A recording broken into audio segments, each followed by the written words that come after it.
தாழ்மை உள்ளவர்கள் என்ன செய்வாங்கன்னா தேவனுடைய காலத்துக்காக பொறுமையோடு காத்திருப்பாங்க. தேவனுடைய காலத்துக்காக பொறுமையோடு காத்திருப்பாங்க.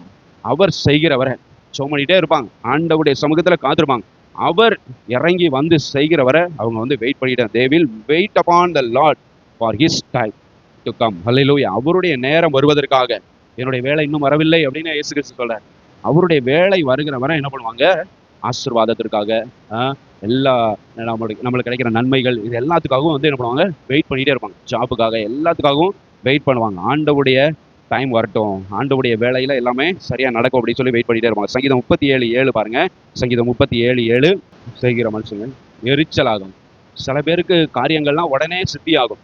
உடனே அவங்க வந்து படிப்பாங்க, எக்ஸாம் எழுதுவாங்க, ஜாபுக்கு போயிடுவாங்க, கவர்மெண்ட் ஜாப் கிடைச்சிடும். என்னடா நம்ம கிறிஸ்தவன் முக்கி நம்ம வந்து படிக்கிறோம், எவ்வளோ தலைகீழ நின்று படிக்கிறோம். We are burning the midnight lamp, midnight oil எல்லாம் சொல்லுவாங்க. இங்கிலீஷில் ஒரு ஃப்ரேஸ் இருக்கு. நைட்டெல்லாம் உட்காந்து படிக்கிறோம், ஆனால் நம்மளுக்கு ஒரு கவர்மெண்ட் ஜாப் கிடைக்க மாட்டேங்குது. இவங்களுக்கு கிடைக்குது அப்படின்னு சொல்லிட்டு காரிய சுத்தி உள்ளவன் தீவனைகளை செய்கிறவன் மேலெல்லாம் என்ன பண்ணாது, எரிச்சலா இருக்காத, நீ கர்த்தரை நோக்கி அமர்ந்திருந்து அவருக்கு காத்துரு. ஹல்லேலூயா சோதரன். அவங்களுக்கு இப்படி கிடைக்கிது, இவங்களுக்கு இவெல்லாம் செட்டில் ஆகிட்டான், என் கூட படித்தான் இவெல்லாம் செட்டில் ஆகிட்டான் அப்படின்னு. இப்போ 90s கிட்ஸோட நிறையா ஏக்கமெல்லாம் வந்து என்னதுதான் இதுதான். 90s கிட்ஸ் எல்லாம் பார்த்தா இவனுக்கெல்லாம் கல்யாணம் ஆயிடுச்சு அப்படியோ. நானும் சிங்கிளாக தான் இருக்கேன், நான் முரட்டை சிங்கிளாக இருக்கேன், இவெல்லாம் கல்யாணம் ஆகி 2 பிள்ளை பெற்றுட்டான், அவன் இப்படி இருக்கான் அப்படி இருக்கான் அப்படின்னு சொல்லிட்டு என்ன பண்ணுவாங்க, எல்லாம் வயிற்றுச்சலோடே என்ன பண்ணுறாங்க நிறைய பேர். அப்போ வந்து காரிய சித்தி உள்ளவன் மேலே எரிச்சல் ஆகாதே அப்படின்னு சொல்லி வசனம் சொல்லுது. அவன் வெற்றி பண்ணான், அவன் திறமை அவன் தாளது எல்லாம் யூஸ் பண்ணி நல்லா படித்து என்ன பண்ணிட்டான், வெற்றி பெற்றுட்டான். நீயும் அது மாதிரி என்ன பண்ணணும், நல்லா படிக்கணும். கர்த்தருடைய பிள்ளை, உனக்கு வந்து கர்த்தருடைய உதவியும் கூட இருக்குது. ஹல்லேலூயா. கர்த்தர் உனக்கு துணையா இருக்கிறார். அப்படிங்கிறப்போ இன்னும் நல்ல எஃபர்ட் போட்டு என்ன பண்ணணும், படிக்கணும். ஹல்லேலூயா சகோதரர். அப்பதான் நம்ம வெற்றி பெற முடியும்.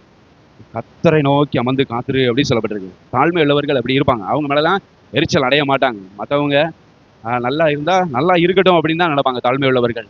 இவன் இப்படி ஆயிட்டானா, அவன் இப்படி ஆயிட்டானா, இவனுக்கு அந்த வாழ்வு அப்படின்னு சொல்லி தாழ்மை உள்ளவர்கள் அப்படிலாம் வந்து என்ன பண்ண மாட்டாங்க, நினைக்க மாட்டாங்க. சகோதரன், நம்ம கர்த்தரை நோக்கி அமர்ந்திருந்து அவருக்கு காத்திருப்போம்.